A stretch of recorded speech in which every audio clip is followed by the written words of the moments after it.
Hello, everybody. Welcome to our first week class. I am your teacher, Rosie, and today's topic, or this week's topic, is gonna be active voice versus passive voice. Okay, remember to take your notebooks out and start writing everything that I talk about because it might go to the test. Okay, so let's go on. What is active voice? Active voice is a natural way we speak every single day. The same that I say, like, I am going to take a nap, I am going to eat this watermelon. All of that is active voice. Why? Well, they focus on a person or object that is actively doing something. Actively doing. If you or your friends or another person is actively doing something and you start the sentence from there, then that is going to be active voice. The formula goes subject plus the action plus the object. And then if you want to add more information, it's the complement. It's just like to give a little bit more details of what we're talking about. So, first sentence, we love chocolate cakes. I mean, who doesn't? Am I right? But here we have we, that will be the subject. We have love, the action, and then we have object, that is the chocolate cakes. Who loves the chocolate cakes? We do. And the object, that is the one receiving the action, you love chocolate cakes, then will be the object. Then we have I will invite Sarah to dinner tonight. We have the subject I will invite, the action, and then Sarah, that is the object in this case, because you will invite her. Your actions, that is you deciding to invite Sarah, is gonna fall, of course, on Sarah, and therefore she acts like a subject in this sentence. For what? Well, to have dinner with me, to have dinner tonight. Okay, that will be the complement. Next sentence. They are going to watch a movie called Spooky Skeletons. We have they, that is the subject. The action is are going to, this is going to future tense. And then watch, that would be the main verb. And a movie, the object. The rest is just a detail that if you want to add it, it's perfectly fine. That's called Spooky Skeletons. Okay, now we're going to see some other examples. Like here we have Katniss saying, I have a message for President Snow. Now, who has a message? Katniss, so it will be I. Then we have the verb have, and then the object. What is she gonna talk about? The message, of course. So we have subject, action, or the verb. It's perfectly fine, however you call them. And then we have the object, that will be the message. For who? For President Snow. This is additional information, the complement of the sentence. Now, next we have here our friend Spider-Man. He says, oh, you're using your made-up names? Then I am Spider-Man. So he starts saying you are. Here we have a contraction from you. That is a subject plus are. That makes your. Right? That's a contraction. Then you're using, that will be the action of the sentence, and then your made-up names are the object of the sentence. Of course, that's an active voice. And then he says, I am Spider-Man. You have a subject here, you have an action, and then you have the object, that is being Spider-Man, right?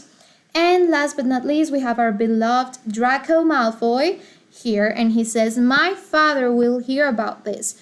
Who will hear about that? Of course, his father, so he's doing the action of hearing something. Then we have the verb in the future tense. We have will hear. That's what his father gonna do. And then about this. That about this will be the object of the sentence. Okay, so now we continue to passive voice. Passive voice is similar to Master Yoda talking, talking active voice, I do not.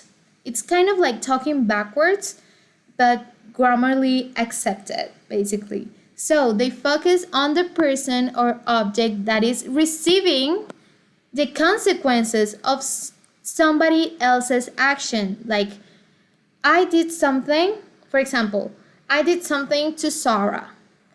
And Sarah is the one receiving the action. I am going to start the sentence by talking about Sarah, not about me. Okay?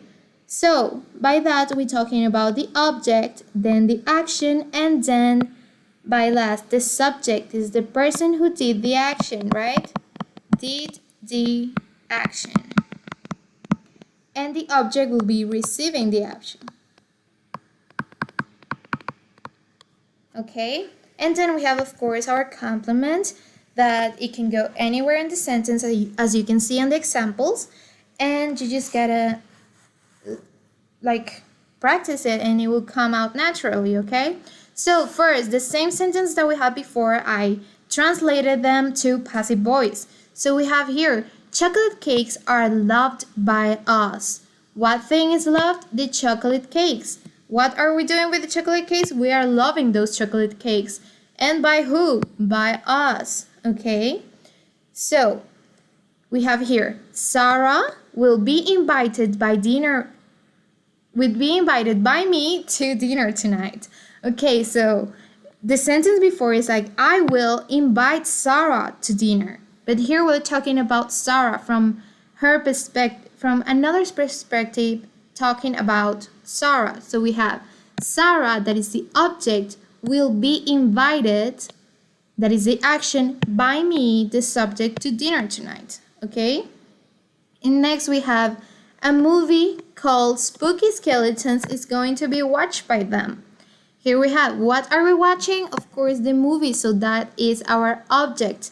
Then we have called Spooky Skeletons, that it will be the complement that I decided to put it after the object in this part of the sentence, like in the middle. It could go anywhere. And then is going to be watched, that is the action. And then by them, that is the subject or the person that is doing the action, right? So we have some little notes here by the side that verbs in passive voice will always be on past participle. I never get tired of saying this. Always in past participle. Okay? We have here are loved, this is past tense, will be invited, past tense, and then it's going to be watched, past tense. You see, even though this is future, and this is present, all the verbs are in ed or in the past participle in case they are an irregular verb. Okay? The pronouns of the subject change when they are written in the end. You remember that we were talking about we in the first sentence, and now we talk about us.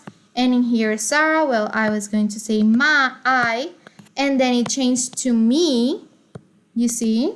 And then a movie called Spooky Skeletons going to be watched by them, that it was we. Well, they.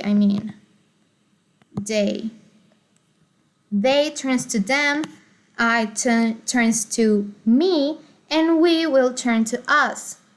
And then these type of sentences are normally avoided because they are too wordy. It means they have a lot of words and they are very confusing.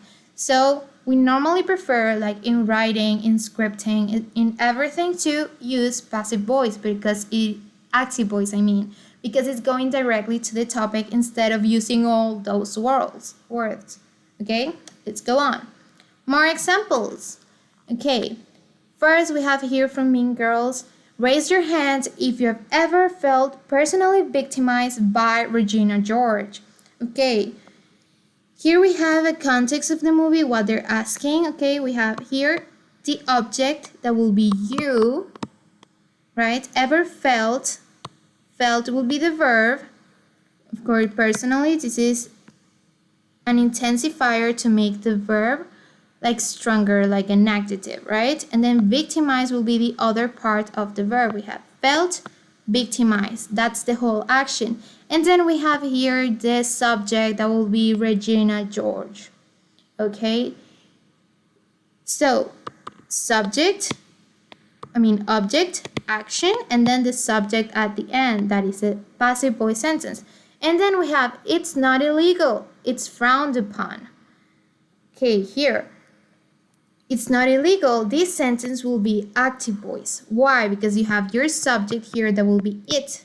You have the verb and the negative form, that will be the action, and then you will have illegal, that will be the object, right? So this is an active voice sentence. But why did I put it here? Well, the second part of the sentence, it's frowned upon. It's frowned upon by who? By the police?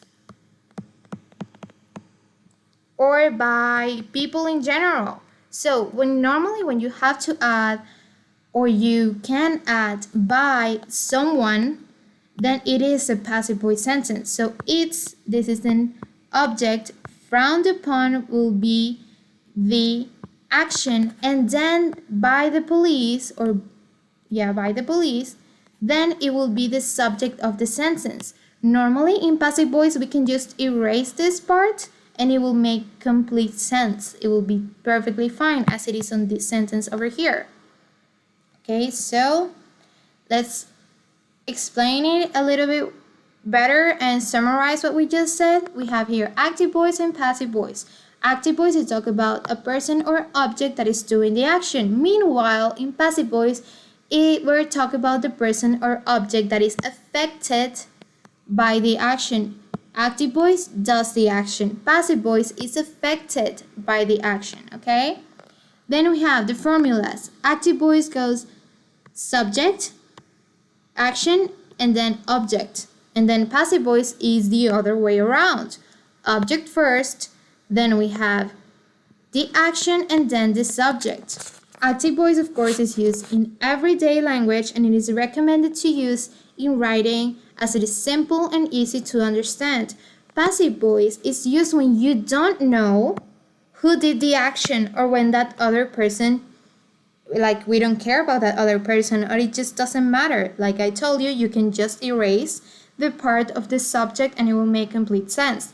Or it could also work to avoid sounding accusatory. Like you don't want to blame it on someone that they did something, so you just say like, oh, the pencil was dropped, for example, or the mic was dropped. There will be a sentence using this photo over here.